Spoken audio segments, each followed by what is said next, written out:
Maathrey, namaha. The divine blessings of our Mother Divine Lalita Sahasranamam and Father Divine Lord Mahadeva. We are continuing to discuss the Holy Lalita Sahasranamam. In the previous episodes, we have discussed some of the Nisabda namas. Today, in continuation of it, Nirupadhi, Nirishvaraa, which essentially means Nirupadhi, Nirishvaraa essentially means Upadhi, means having a base or a body, therefore having a finite limitation. Nirupadhi essentially means there is no limitation in whichever dimension we talk about and think about. Nirishvaraa means there is no bigger god or goddess than you.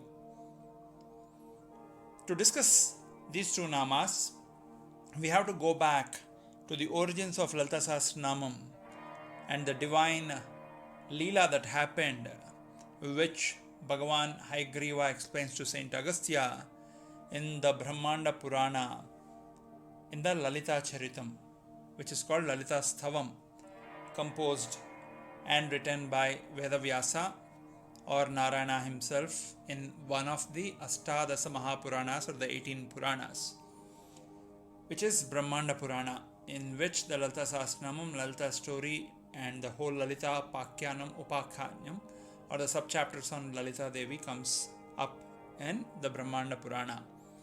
There, when Bandasura started becoming extremely strong and started making everybody weak by absorbing their essence, their vitality, all the gods became absolutely weak. Now, if we were to read this Purana as a story or a screenplay that happened sometime as a fictitious one, then it's of no use to us. The beauty of Sanatana Dharma, which is a way of life, is applicable as long as there is life in the cosmos. Therefore, it is as applicable to us today as it was 100 and 1,000 years ago, and it would be as applicable in future as well, as long as there is life. That is the reason our faith, Sanatana Dharma, is called a way of life and not just a religion or faith.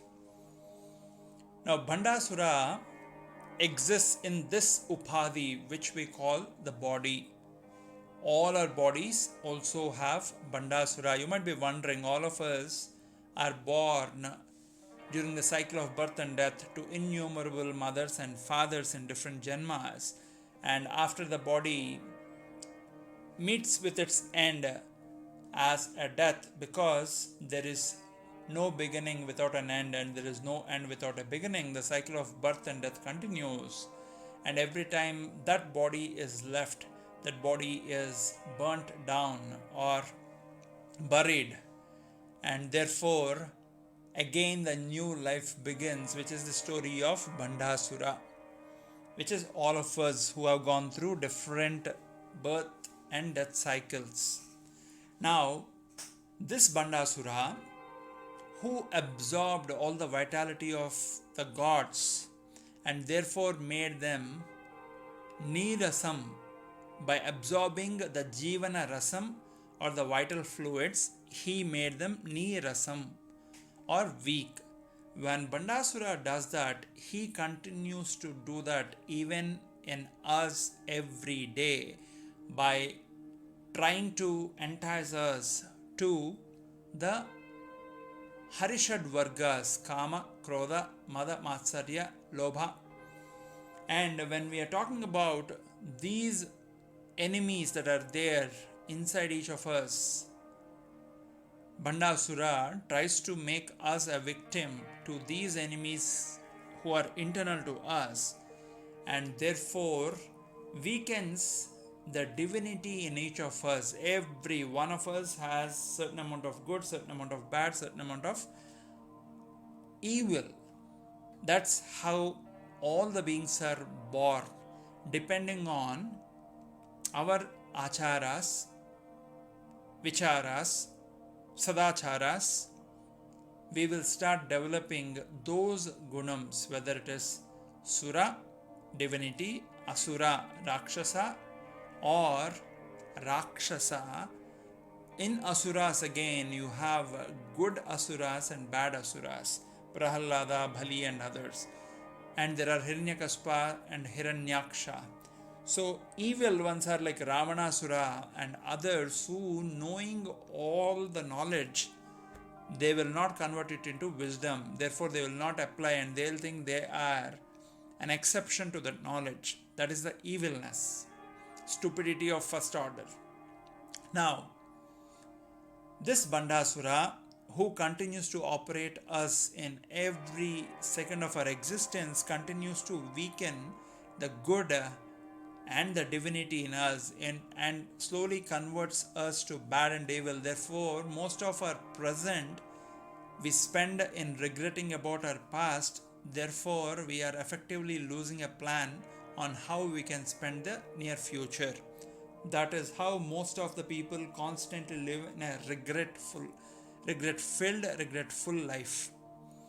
Now, when the whole cosmos, the Brahmandam, was impacted, Sada Shiva was prayed to by the gods and he did a Deva Yagnam.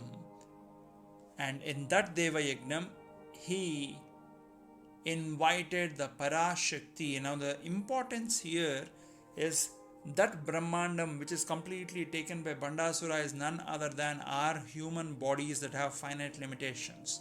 When we realize the divine forces in us are no longer in our control and the demonic forces are taking over, whether it is through the bodily desires or whether it is through addictions, whether it is through other bad habits that we know are bad for us, but we are forced or we continue to do because we don't know how to get out.